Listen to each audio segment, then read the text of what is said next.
બોલો શ્રી પુરુષોત્તમ ભગવાનની જય, કાઠા ગોયરમાની જય।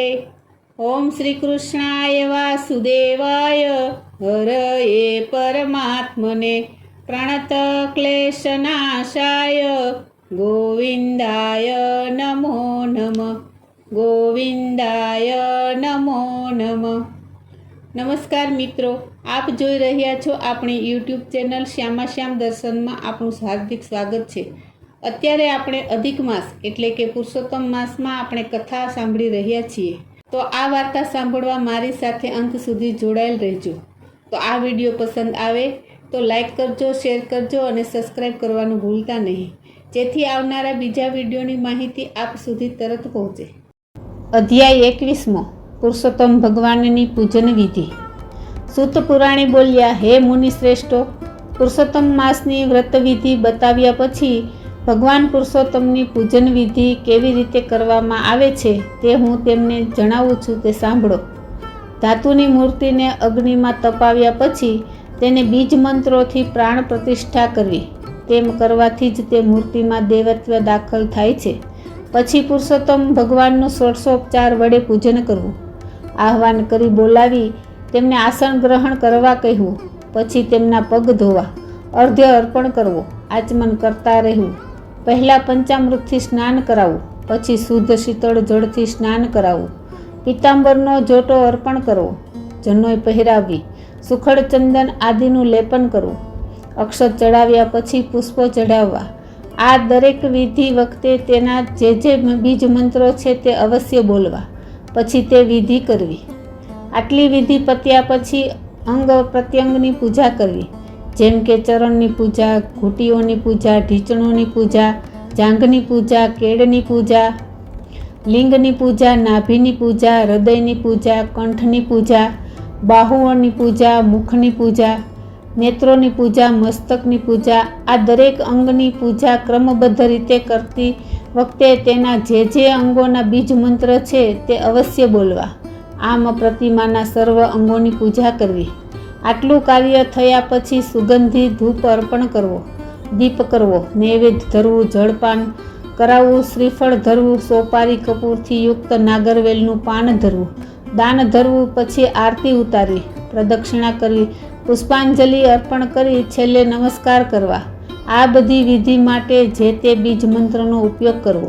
હે દેવોના દેવ, મેં જે પૂજન કર્યું છે તેમાં કોઈ દોષ રહી ગયો હોય તો ક્ષમા કરી આ પૂજનને સંપૂર્ણ સ્વીકારી લેજો, એમ બોલી નામ મંત્રો પછી સ્વાહા લગાવી તલનો હોમ કરવો। આખો પુરુષોત્તમ માસ ભગવાનનો અખંડ દીવો પ્રતિમા આગળ બળતો રાખવો।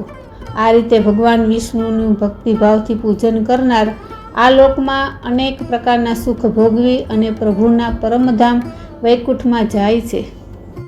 તો ચાલો, આજની વાર્તા છે ઉપવાસનું ફળ। ઉજ્જૈન નગરીમાં એક અતિ સ્વરૂપવાન બ્રાહ્મણ કન્યા રહેતી હતી। એ જેટલી રૂપાળી હતી એટલી જ સમૃદ્ધ અને ધર્મનિષ્ઠ હતી। રાત દિવસ ધર્મ ધ્યાન કરતી, વ્રત તપ કરતી, દાન દક્ષિણા આપતી, ઘરનું બધું કામ એની એક વિશ્વાસુ દાસી કરતી। તેથી ધર્મ ધ્યાન અને તપ ત્યાગ માટે પૂરતો સમય મળી રહેતો હતો। એક વખત બ્રાહ્મણ કન્યાને વિચાર આવ્યો કે નગરમાં રહીને તપ જપમાં ખલેલ પડે છે, તેથી ક્ષિપ્રા નદીના તીરે એક મઢુલી બાંધીને રહેવું અને ત્યાં તપ કરવું, તપ માટે એકાંત વધુ યોગ્ય છે। બ્રાહ્મણ કન્યાએ તો ક્ષિપ્રા નદીના તીરે મઢુલી બાંધી અને દાસી સાથે ત્યાં રહેવા લાગી। એમ કરતાં પવિત્ર પુરુષોત્તમ માસ આવ્યો। બ્રાહ્મણ કન્યાએ આખો મહિનો ઉપવાસ કરવાનો સંકલ્પ કર્યો, કારણ કે ઉપવાસના મહિમાથી તે પરિચિત હતી। વળી ઉપવાસ કરવામાં એને જરા પણ તકલીફ પડે તેમ ન હતું, કારણ કે દાસી બધું જ સંભાળી લેતી। એમ કરતાં અડધો માસ પૂર્ણ થયો ત્યારે દાસી માંદી પડી। જોત જોતામાં એની માંદગી એટલી વધી ગઈ કે દાસી તો પથારી વશ થઈ ગઈ, ઊભા થવાની પણ શક્તિ ન રહી। રોગ અસાધ્ય હતો, કાંઈ કળાતું ન હતું। બ્રાહ્મણ કન્યાએ ખૂબ સારવાર કરી, વૈદ્યોને બોલાવ્યા, પણ માંદગી ઘટવાને બદલે વધતી જ ગઈ। એની કાયા કૃશ થતી ગઈ, આંખો ઊંડી ઉતરતી ગઈ। દાસીને લાગ્યું કે હવે મૃત્યુ નજીક આવી ગયું છે। એના કાન મૃત્યુના પગલાંનો અવાજ સાંભળવા લાગ્યા। દાસીને લાગ્યું કે એ હવે ગણતરીના સમયની મહેમાન છે। ત્યારે એણે બ્રાહ્મણ કન્યાને પોતાની પાસે બોલાવી ક્ષીણ અવાજે કહ્યું, મારી જિંદગીનો અંતિમ સમય આવી ગયો છે. મારી આંખો હવે મૃત્યુને સ્પષ્ટ જોઈ શકે છે. હે દેવી, મને અત્યારે ઘણો જ વસવસો થઈ રહ્યો છે. મારી આખી જિંદગી પાણીમાં ગઈ, અવતાર એળે ગયો.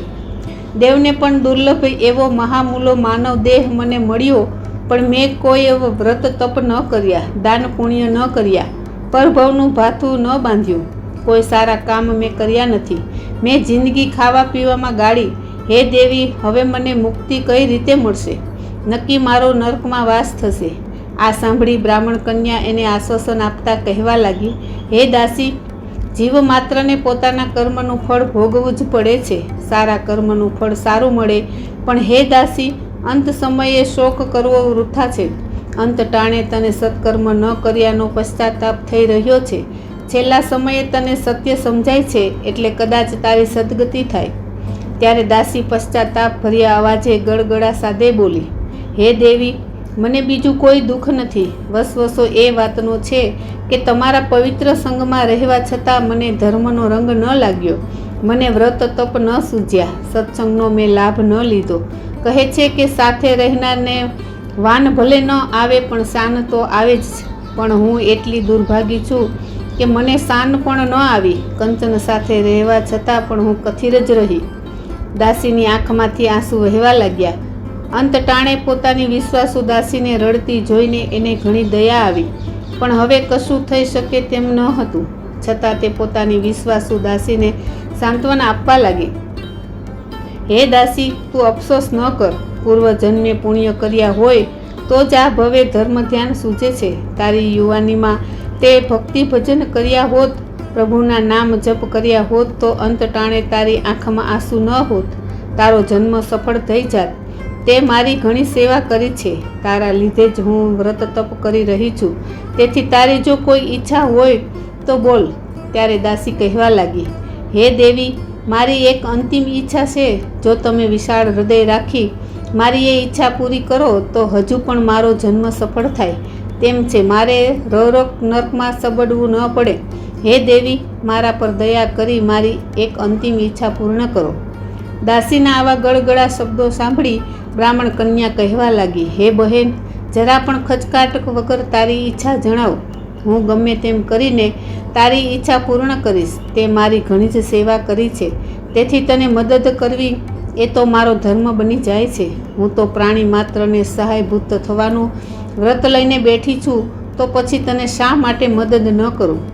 ત્યારે છેલ્લા શ્વાસ લેતી દાસી કહેવા લાગી, હે દેવી, તમે પવિત્ર પુરુષોત્તમ માસ સેવી રહ્યા છો.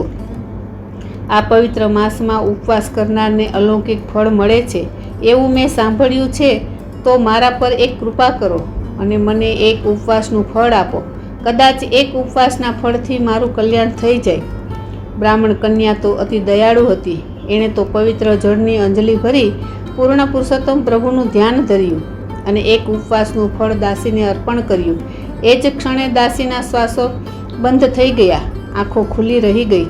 ત્યાં જ આકાશમાંથી સરળ કરતું એક વિમાન આવ્યું અને એ દેવ વિમાનમાં બેસી દાસી સ્વર્ગે ગઈ. એક દિવસના પુણ્ય બળે દાસીએ ઘણા સમય સુધી સ્વર્ગ ભોગવ્યો. ત્યારબાદ એનો જન્મ પવિત્ર કાશીના રાજાની રાણીની કુખે થયો.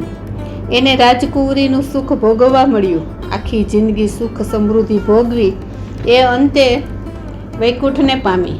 હે ભાવિકો, દયાળુ બ્રાહ્મણ કન્યાએ કૃપા કરીને દાસીને એક ઉપવાસનું પુણ્ય આપ્યું. એના પરિણામે દાસીને લાખો ગણું ફળ્યું. તો જે નર નારી સ્વયં પુરુષોત્તમને સેવે, પવિત્ર માસમાં વ્રત ઉપવાસ કરે, એને કેટલું મહાફળ મળે એ તો કોઈ કહી જ ન શકે. યુવાની એળે ગઈ કર્યાના ધર્મ ધ્યાન, ઘડપણમાં આંખો ગઈ મહિમા સુણે ન કાન. હે પૂર્ણ પુરુષોત્તમ પ્રભુ, તમે જેવા દાસીને ફળ્યા એવા વ્રત કરનાર અને ઉપવાસ કરનાર સર્વને ફળજો. બોલો પુરુષોત્તમ ભગવાનની જય. કાઠા ગોરમાની જય.